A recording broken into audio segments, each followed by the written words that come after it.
માણસોનું એવું કેવું છે કે પરમાત્મા ક્યાં રહેશે, કયા ઘરમાં રહેશે? लाल मेरी लाल की जीत देखूं तीत लाल, लाल देखन को मैं गया तो मैं भी हो गया लाल। मुर्ग ने एम થાય છે કે કસ્તુરીની સ્મેલ આવે છે, પણ આખા વનમાં ડોટા ડોટ કરે છે, દોડી દોડીને મરી ગયો પણ કસ્તુરી મળી નહીં। તો સંતો કે કસ્તુરી મુર્ગની મુર્ગલાની નાભીમાં હતી। આપણે પરમાત્માને પ્રાપ્ત કરવું છે તો શરૂઆત ક્યાંથી થશે? આપણાથી થશે। કેમ કે હું ઘણી વખત કહું છું, પરમાત્માની પ્રાપ્તિ કરવા માટે બે સાધન તૈયાર હોવું જોઈએ, ગુરુની ગતિ અને સેવકની મતિ। આપણે ઘરમાં વાડામાં તમે કોઈ સારા બિયારણ ગોટલું લાયા હોય, ગોટલું આંબાનું કે કોઈ પણ વસ્તુ લાયા સારી, તો એ આંબાનું વૃક્ષ હોય કે બીજું કોઈ પણ, સારું તમને મેં આંબો કહું કે આંબાનું વૃક્ષ છે, તો એ વૃક્ષ છે એ જમીનમાં છે ગોટલામાં છે?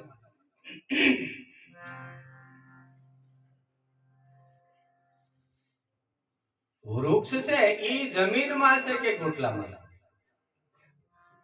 દહીં છે તો દૂધમાં છે કે છાશમાં છે?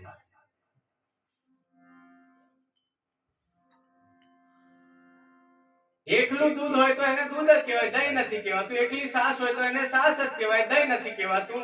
તો પછી જે દહીં છે એ દૂધમાં છે કે છાશમાં છે? ત્યારે સંતો કે દૂધ અને છાશ જ્યારે બે ભળે ને તો એ દૂધ મટી જાય ને છાશ મટી જાય ને દહીં થઈ જાય। સદગુરુ મહારાજનો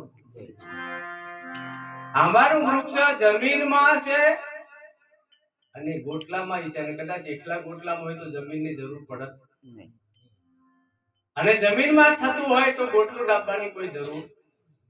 એમ પરમાત્મા ઈશ્વર ક્યાં છે? કે ગુરુના જ્ઞાનમાં અને તમારી સમજણમાં। સાહેબ આ જેદાડે બે ફીટ થઈ જાય ને ત્યારે જીવની દશા મટી જાય ને આત્મા સ્વરૂપ પ્રગટ થઈ જાય। આ જગતમાં આપણે બધું જોઈએ છે ને, જેટલું જોઈએ છે એટલું ભગવાન કહે છે, હે અર્જુન આ બધામાં હું છું, પણ આ બધું છે હું નથી। ભગવાન કોઈ વ્યક્તિ નથી। હું તો બધા પ્રોગ્રામમાં કહું છું, મૂર્તિ માનતા માનવાનું ના નહીં। તાંબાની હોય, પિત્તળની હોય, સ્ટીલની હોય, માટોડાની હોય કે આરસપાનની બનાવી હોય, ગમે તેની હોય કે આવું પ્રતીક હોય, પણ હું ઘણી વખત કહું છું કે ભગવાનની કોઈ છબી આવતી નથી, ભગવાનની મૂર્તિ આવે, છબી આવતી। ભગવાનની કોઈ મૂર્તિ નથી ને આજ સુધી એની મૂર્તિ બનાવી તો કલાકાર આ ધરતી પર હોય કોણ ભાઈ? સમજી શકે એવા કલાકાર છે, પણ બનાવી શકે એવા કલાકાર જે ભગવાને સૃષ્ટિની રચના કરી હોય તો આપણે એની મૂર્તિ શું બનાવી શકવાના? કોઈ ભાઈ આપણાથી બને ના બને, અને બનાવે છે કંઈક બીજાનું બને છે, પાંચ તત્વોમાંથી બને છે। ભગવાનની મૂર્તિ આપણાથી બનાય હા કદાચ ભજી શકાય, આપણે એનું ભજન કરી શકીએ, એને સ્મરણ કરી શકીએ, ભક્તિ કરીને આપણા આત્માનું કલ્યાણ કરી શકીએ, પણ ક્યારે રામ નામ આપણને સમજાય ત્યારે એક રાજા એક ફકીરને ત્યાં ગયો અને ફકીરને કીધું કે મને ગુરુ મહારાજ પરમાત્માને પ્રાપ્ત કરવાનો મંત્ર આપો। ત્યારે મહારાજ ખાલી એટલું કીધું કે હે રાજન, પરમાત્માને પ્રાપ્ત કરવાનો મંત્ર હોય તો કેવલ ને કેવલ રામ નામ છે। તમે જેમ માનતા હો પાછું એવું નહીં, આપણે કોઈ દાવો નહીં કરતા, હું રામને માનું એટલે કઈ તમને બીજા જે હશે ખોટા છે એવું કેતો, નામ બધા સત્ય જ છે, પણ આપણે કેમ કેમ છે એ બિયારણ ગમે એટલા હારા હોય પણ જમીન ઠેકાણા વગરની ખરોટિયા થઈ ગયેલી હોય તો શું કરવાનું? આપણે જેવા ખરોટિયા હોય એવું લાગતું નહીં, હોય તો થોડું કે ખરોટ વાળી જમીન કાઢીને નવી થોડી પૂરતા રહેજો। ખરોટિયા ગમે એટલું પર્વતરામ બિયારામ આવી જાય પણ એ કોઈ દાડ નહીં થાય, થોડા આટલા બી કોઈ થાય ને પછી મરી જાય। અમારે એક રૂટીન છે, કેમ કેમ થાય તમે બધા પાણી થોડું થોડું પહોંચો। મને એમ લાગે છે તમે બધા ટેકો કરતા હશે એવું લાગે છે, નહીં તો એક નાની દીકરી હશે એટલે એક મોટી બાઈ, આપણે બધા વાર્તા જાણતા છે, ખેતરમાં નીંદવા ગયા તો નાની દીકરી હતી એટલે પેલી એની માં કીધું કે પરિસ્થિતિ થોડી નબળી હશે, દીકરી ઘરમાં વાપરવાનું શું એટલે મંજૂરીએ જઈએ, મંજૂરી એટલે અને કોઈ પણ જગ્યાએ તમે મહેનત ધંધો કરો ને સાહેબ, આવ મજૂરી કરું તો એવું જીવનમાંથી કાઢી નાખો. ઘડિયા કામ કરવું પડે તોય ચાલશે. મારી ફરજ છે એવું આપણે સમજવાનું. શું સમજવાનું? મેં મંજૂરી કરું છું એવા હાવ માય કાંગલા નહીં ભણવાનું, એટલે હેઠા આપણે ઉતરી જવાનું. મંજૂરી કરું છું હાવ એવું નહીં જતું રહેવાનું. અરે આપણે બિંદાસથી નોકરી કરીએ છીએ, નહીં તો નોકરીમાં કોણ પાછળ? નરેન્દ્ર મોદી શું કરે છે? નોકરી કરે છે. આપણે આલી એટલે ને એ થોડા જાતે બનાવીને ગોઠવી કાઢી. આપણે હજી નોકરી કરી, બધા આખા જગતમાં બધા નોકરી જ કરે છે. આપણે હું જીવતી નોકરી છે, જે આવ્યું કરજો પણ જોજો પાછા વગ વગરનું નહીં કરતા. મહારાજ કીધું છે કરવા આ ના કર. અને આપણા કુટુંબ પરિવારને નીચું જોવાનું થાય. હું તો દીકરા દીકરીને કહું સાહેબ, ગુરુ કર્યા હોય તે ગુરુ ને માતા પિતા ને આપણા કુટુંબના વડીલોને ભરી સભાની અંદર નીચે જોઈને પગલા ધારણ કરવા પડે ને એવું જિંદગીમાં નહીં જોવું છે. મરસું રોટલો ખાવાનો થાય ને ખાઈ લેવાનો, પણ કોઈની ઇજ્જત બુડાય ને અને કોઈ આપણા લીધે કોઈને નીચે જોવું પડે, કોઈના માતા પિતાના આંખમાં આંસુ આવી જાય ને એવો ધંધો ક્યારેય નહીં કરવો. કઈ નહીં, જે થનારી થાય, કશું નહીં મળે તો ચાલશે, પણ ખોટું પગલું ના ભરવું. અને માતા પિતાના જીવનમાં આંસુ ક્યારે આવે સાહેબ? બે પ્રકારના આંસુ આવે, એક માં ને એક બાપ. એક દાડે દીકરો કે દીકરી ખોટું પગલું ભરે, ખરાબ કામ કરે, ક્યારેક આપણી ઇજ્જત બુડાવે એવું કામ કરે ને સાહેબ, તોય માતા પિતાના આંખમાંથી આંસુ પડે, પણ એ દુઃખના આંસુ પડે. અને એક દિવસ દીકરો કે દીકરી સારું કામ કરે, આ સમાજને ઉજળું કરે, અને કોઈ ના કર્યું હોય એવા કામ કરે ને સાહેબ, તોય પણ માતા પિતાના આંખમાંથી આંસુ પડે, પણ એ હરખના આંસુ પડે, આનંદના આંસુ પડે. માતા પિતાને કોઈ રડવું આવે, કોઈ ગુરુને નીચે જોવું પડે, એવું કામ નહીં કરવું. અને ગુરુ મહારાજ કે એમ કરાય, ગુરુ કરે એવું કરાય. અને પેલા એ કીધું કે મારી દીકરીને નીંદવા તમારી જોડે મૂકું છું, કે થોડું થોડું હાથ રાખતા રહેજો, થોડું થોડું ખેંચતા રહેજો. હવે મારા જેવી હશે ખૂબ બળેલી, તમને તો નહીં કહેવાય.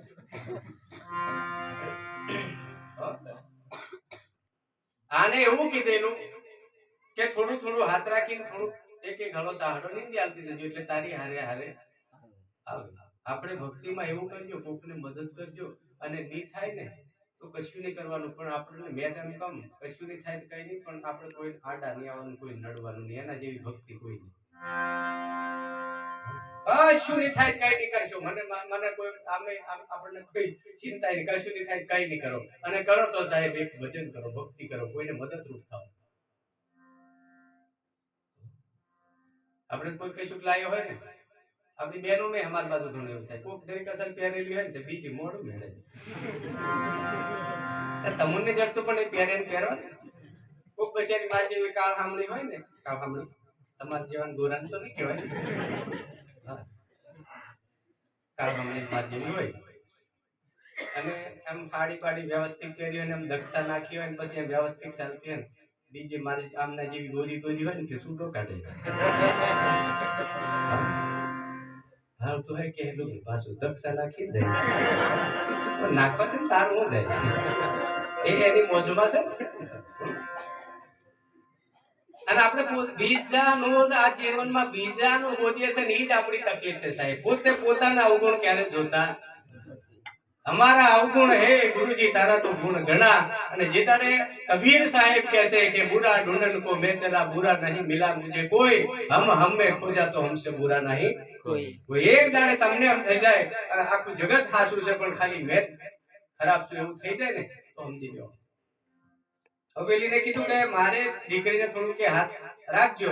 આને શું કરેલું, પેલે ગેટે જતે જતે બચારી તાણી તાણી પેલું આવું પહેરેલું હશે ને તે બધી ફાટ નાખી. મદદ કરવા કીધું તે આને જ ઉપાધિ કરી. એટલે મદદ એવી કરજો, કોક આંબો રોપ્યો હોય ને તો આખો આંબો ની પાણી નાખવાનો, લોટો પાણી રેડી આવવાનું. અમારી બાજુ એવું ઘણા કરે. નહીં તો વાટ મેં લીમડો થયેલો હોય તો એની વાટ નાખે. રાજાને કીધું કે રામ નામનું સુમરણ કર. એટલે રાજા મહારાજને એટલું કીધું કે હે મહારાજ, આ નામ તો મેં પહેલેથી જાણું છું. શું કહે છે? આ નામને મેં પહેલેથી જાણું છું.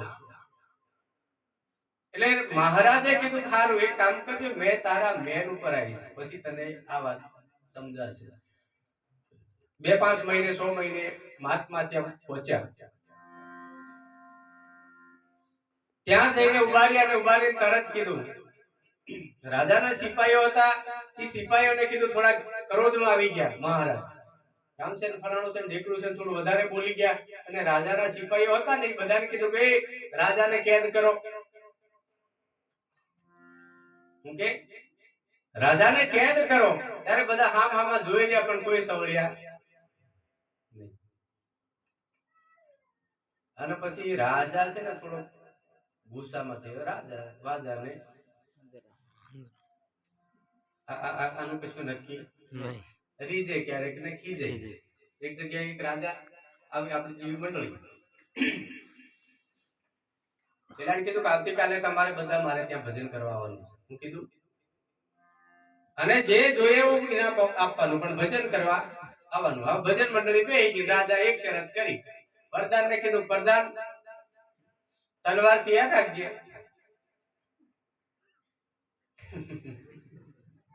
આપણું એમ કર્યું હોય તલવાર તૈયાર રાખજે અને એક બાજુ સોના મોર પણ તૈયાર રાખવા. આ રોજના ભજન કરે છે પણ આજે એવું ભજન કરવાનું કે ભજન કરતા કરતા ભજન આખી રાત કરવાનું, પણ ડોકું કોઈનું હલવું જોઈએ. અને જો હલ્યું તો મસ્તક અને ધડ બે જુદું કરવામાં આવશે, અને નહીં હલે તો સોના મોર જે છે એ ઇનામ આપવામાં આવશે. ચાલુ કર્યું ભાઈ, આપણે ચાલુ કરીએ એમ 10 વાગે. 10 વાગે ચાલુ કર્યું. પેલા દાવ 3 વાગે આરતી પ્રસાદ કરવાનો. આપણે કેટલા વાગે કરવાનું તમે કહેશો ત્યારો. મને કોઈ ઉતાવળ ન હોય. અમાર કોઈ હા ઉતાવળ નહીં. બેઠા પછી તમને બધાને અનુકૂળ આવે છે આપણે આરતી પ્રસાદ કરવાનો. 2 વાગ્યા ત્યાં દેલા હાજર ભમ.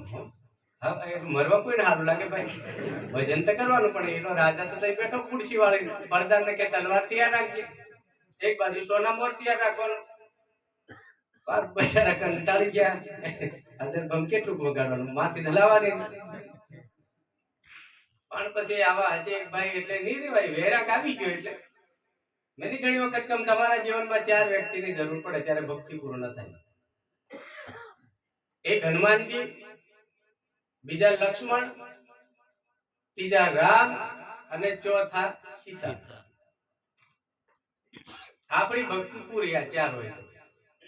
4 માંથી એક ઓછો હોય તો કદાચ નક્કી. પહેલા પ્રથમ હનુમાનજી એટલે કે તમારામાં વૈરાગ હોવો જોઈએ. શરૂઆત ક્યાંથી થાય? વૈરાગ તમારામાં આવશે તો તમે કઈ કરી શકશો, બાકી ત્યાં સુધી કઈ કરવાના. હમણાં આપણે તાલી પાડવાનું કેમ તમને બહુ કેવું નહીં પડતું, પાડો છો. પણ જે નહીં પાડતા ને એમને હું કાની પાડતા ખબર? વૈરાગ લાગતો. એમનો વાક કોઈ છે, એમનો દોષ નથી, પણ એમનામાં જે વૈરાગ્ય જાગવું જોઈએ ને સાહેબ, હનુમાનજીને જેમ જાગ્યું ને એક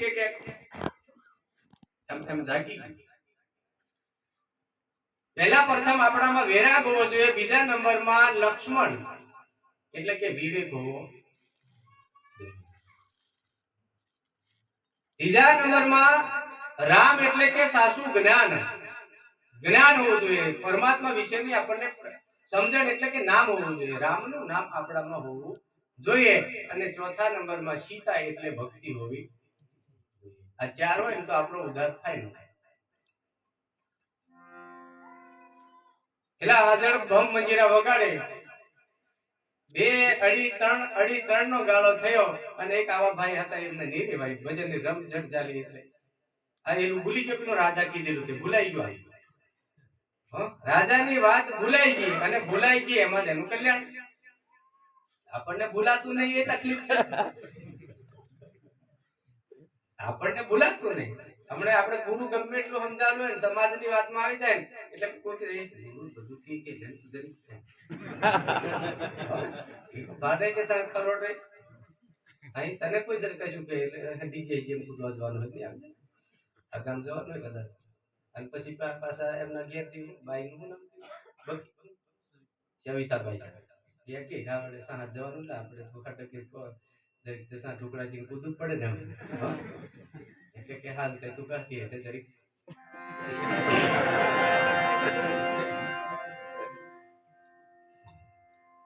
એક બાકી પાડે કે હવે આપણે પાછું ઊંઘળીને માળા પહેરીને ટીલો કરી અને ટીલો કરવાથી જો ભજન ભક્તિ થતો હોય તો આ ડોબા પર સાટી દે તે ચાલે ને એલાને 4-3 વાગે નહીં રહેવાય સાહેબ અને ઝૂકી ગયો એટલે બરાબર રમઝટ મનડા રંગાયા વિના ભક્તિના ભાવે રંગાઈ ગયું મનડું પેલા ભૂલી ગયો મજરા એમ બધું શરત આવી ગઈ એકદમ ભાઈ ઓહો આવી પડે પતી ગયું પેલા રાજા કે બસ બંધ કરો હવે થઈ ગયું તમારું ભજન પેલા બધા કે તને કીધું ને એમ ઓકે અને કીધું તો હવે અલા લોકો નિહલાવતો હોય લોકો નિહલાવતો પણ રાજા પ્રધાનને સમજાવેલું હતું પ્રધાનને કીધું કે આટલા બધા કોઈ ડોકો હલાયું નહીં આ એક જ ભાઈ હલાયું છે એટલે પેલી કે તલવાર લેતા આપણે નિહાળીને મેકેલી છે બરાબર નહીં પ્રધાન ગયો હજુ વ્યક્તિ તે સાલે ઢાંકીને લાવ્યો નજીક લાવી પેલાને સીધો સોના મોર જે હાર હતો ને ઈ પહેરાઈ દે રાજા ની નક્કી કરવાનું તો ખાસો ભગત કોણ છે પેલા બધા કે તારી ભલી થાય જરી કે હલાવતા તે આપણે